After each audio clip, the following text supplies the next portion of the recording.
Real briefly, what does a constitutional sheriff look like? I have to tell you an incident that occurred to a hero of mine. In 1959, she was arrested because she wouldn't get to the back of the bus. Her name was Rosa Parks.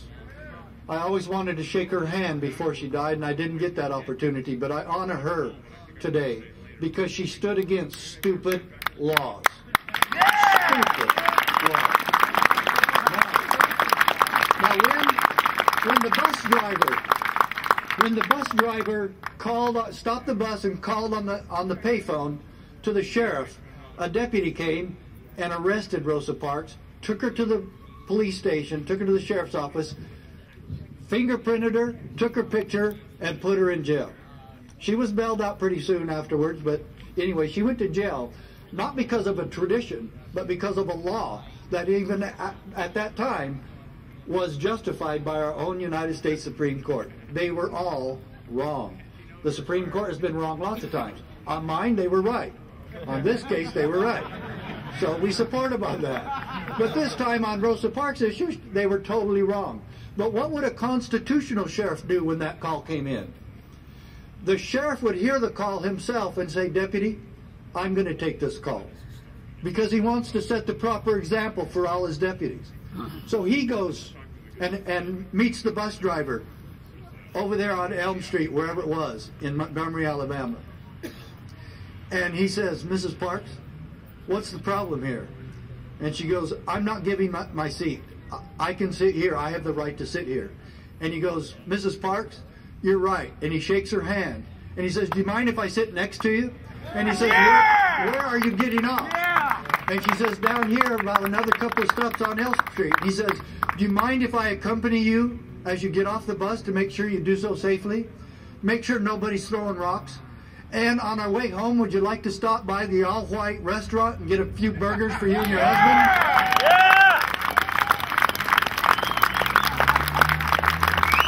And he makes sure that he does, and that she's safe.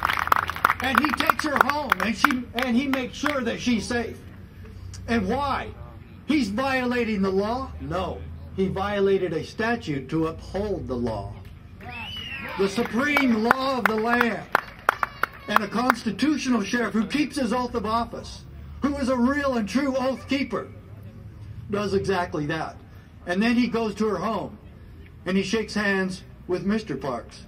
And he says, "We're going to give you extra patrol tonight because your wife took a little stand tonight, and there might be some people mad at her." And he asks Mr. Parks, "Is your shotgun loaded? Make sure that it is, and make sure you call us if you need some extra manpower." And so what does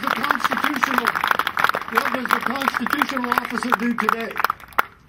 Well, he protects Rosa Parks, the gun owner. He protects Rosa Parks, the victim of the IRS. He protects Rosa Parks, the tax protester.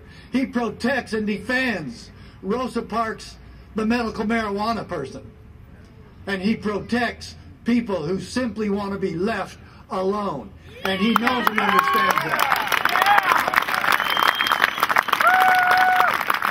And what do we have in this country's recent history when sheriffs abdicate their authority to the federal government? We have Randy Weaver with his wife and son who are dead because those bullets came from federal snipers. And we have people at Waco who are burned alive. If the sheriffs had remained in charge in both of those locations, we would have never heard of David Koresh or Randy Weaver, and the law still would have been enforced and obeyed. That's the truth. Now, when I was a police officer, a rookie cop, I made a huge mistake. I read the Constitution. And I looked at the Constitution on this hand, and I looked at government, what we were doing on this hand, and there was no resemblance. And I promised myself I would never be on the wrong side again, and I won't. And that promise, 10 years later, came alive when Bill Clinton signed the Brady Bill into law, and I filed a lawsuit 3 months later to stop it. It's all on states' rights. And I went to a In closing, I'd like to tell you, I went to a police training called Law Enforcement, Constitutional Studies for Law Enforcement. And I hope some of you know who the instructor was. He died about 2 years ago. He's a mentor. And a man I honor very much. And his name was W. Cleon Scalzo. And as a peace officer, I went to this with 240 other peace officers. And he taught me something there. And I would like to leave it with you today as America's political prayer. And you can tell that this is from my heart, and I send it to your heart. And I mean this. I believe without any question that this is America's political prayer. And it goes something like this.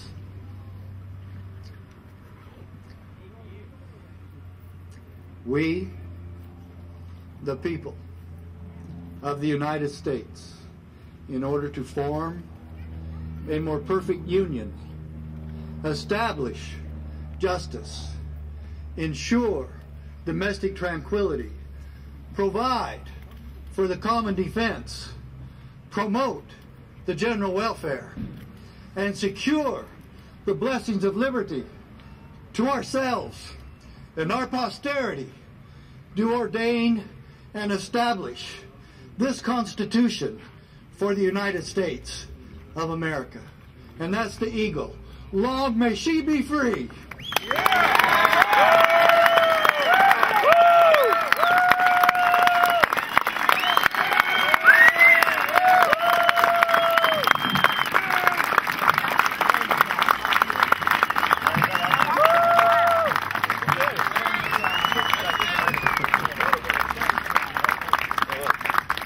Now that's a sheriff.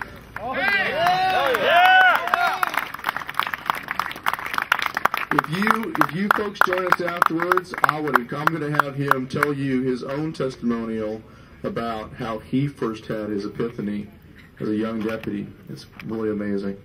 Now, there is a law enforcement officer, I should say a peace officer, my mistake, a peace officer who keeps his oath. Now we're going to talk to a former Navy Lieutenant Commander, Guy Cunningham, as a demonstration of a military man who kept his oath. Commander Cunningham, please come up.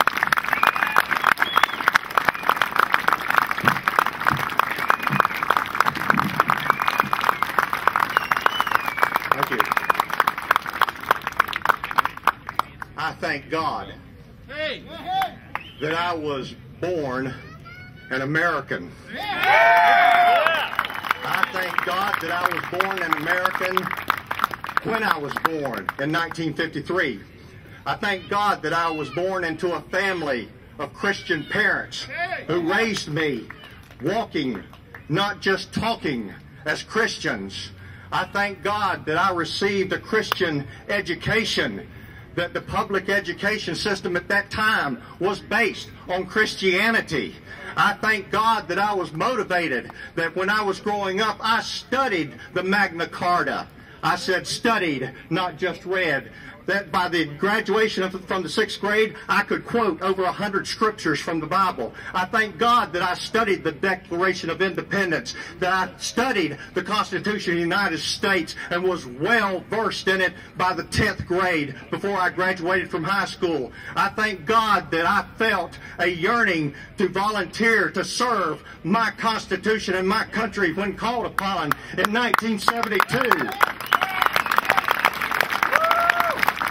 And because of my Christian raising, because of my studies, that when I took the oath of office to uphold and defend the Constitution of the United States of America against all enemies, foreign and domestic, I knew in my heart what I meant when I raised my hand and swore to it.